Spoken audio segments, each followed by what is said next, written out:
संपूर्ण विश्व में नृत्य का सृजन देवादिदेव नटराज द्वारा ही हुआ है।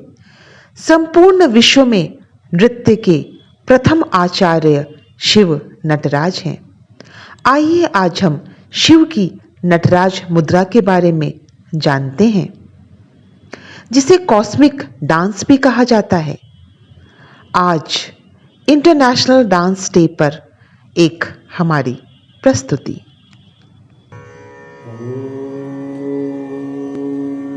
नमः शिवाय। ओम नमः शिवाय। ओम नमः शिवाय। ऐसा विश्वास है कि सुर ताल के साथ आंगिक मुद्राओं का सामरस्य आदि गुरु नटराज के द्वारा किया गया। देखा जाए तो प्रकृति का विराट परिवेश नर्तन की आदि भूमि है।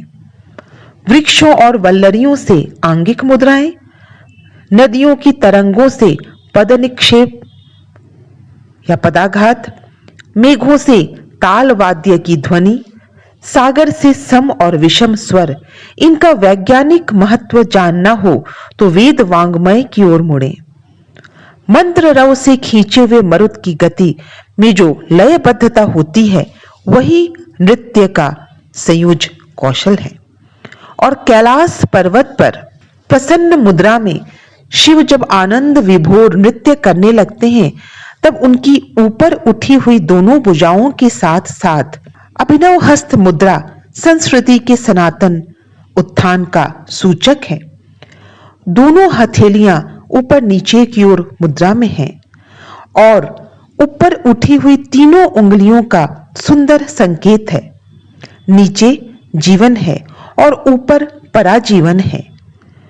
लोक और आध्यात्म के संयोग से ही मनुष्य की परिपूर्णता होती है।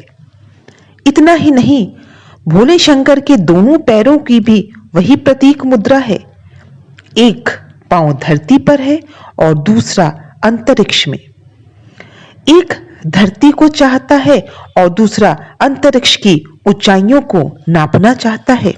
यहीं से भारतीय नृत्य की अवधारणा प्रारंभ होती है। हमें आकाश भी चाहिए, पृथ्वी भी। दोनों के बीच सुमधुर संयोजन का दूसरा नाम नृत्य है और नटराज के बिना शास्त्रीय नृत्य की कल्पना करना भी असंभव है।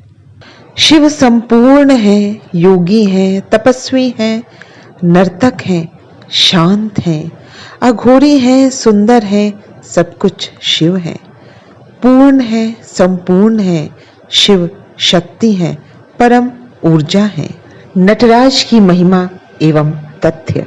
शिव नटराज की मूर्ति का स्वरूप चोल काल में हुआ था, 10वीं से 12वीं सदी। इसे सांस्कृतिक सार भी कहा जाता है और शिव के नृत्य को कॉस्मिक डांस भी कहा जाता है। यह दो शब्दों से मिलकर बना है, नट एवं राज, अर्थात कला के राजा। प्रतिमा में अतिभंग मुद्रा का प्रयोग किया गया है। तमिलनाडु के चिदंबरम में नटराज शिव के 108 स्वरूप देखने को मिलते हैं।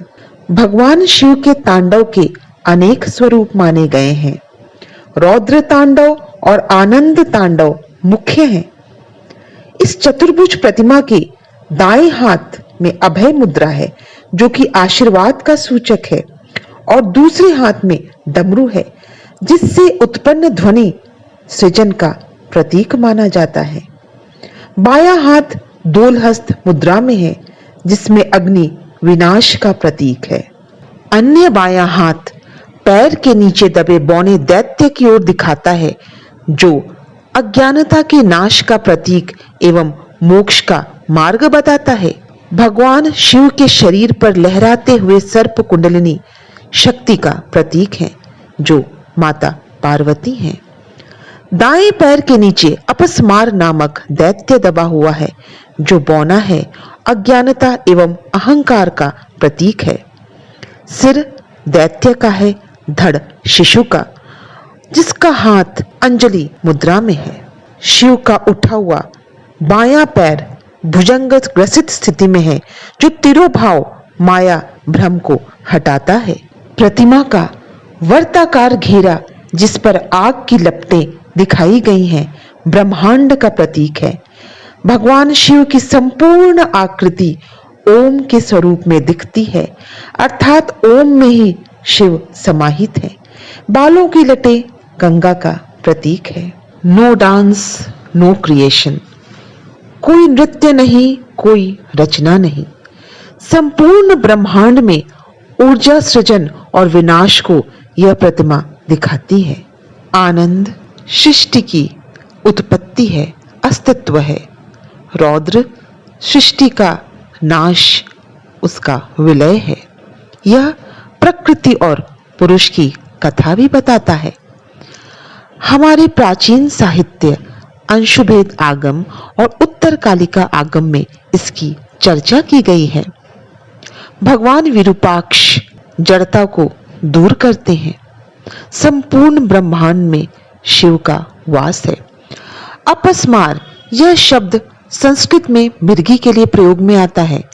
और एक अद्भुत बात, जब हम योग करते हैं तो नटराज मुद्रा, इसके माध्यम से इस रोग से मुक्ति का मार्ग भी मिलता है। एक कथा बताती है कि एक बार बहुत सारे ऋषि मुनियों ने तपस्या की और तपस्या करते करते उनके अंदर शक्ति आ गई और उन्हें शक्ति का दंभ हो गया।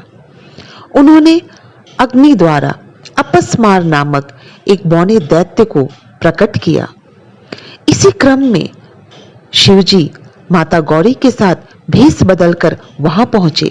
तब उन ऋषि मुनियों ने उनका अनादर किया। इससे क्रोधित होकर शिवजी ने उस बौने दैत्य को अपने पैरों के नीचे रखा। यह इंगित कराता है कि कभी भी अपने कर्म में दंभ को नहीं लाना चाहिए। एक और बड़ी मनमोहक कथा है। एक बार भगवान शिव और मां काली के बीच में नृत्य प्रतियोगिता का आयोजन हुआ। निर्णायक भगवान विष्णु बने। भगवान शिव ने एक बड़ा सुंदर खेल किया। उन्होंने अपने पैरों में कुमकुम लगाया और उसे मां काली के मस्तक पर लगा दिया। मां काली शिव में विलीन हो गई। इसी प्रकार हमें प्रकृति और पुरुष दोनों मिले। तो यह जो मुद्रा है वह हमें प्रकृति अर्थात मां, पुरुष अर्थात पौरुष शिव दोनों को दर्शाता है।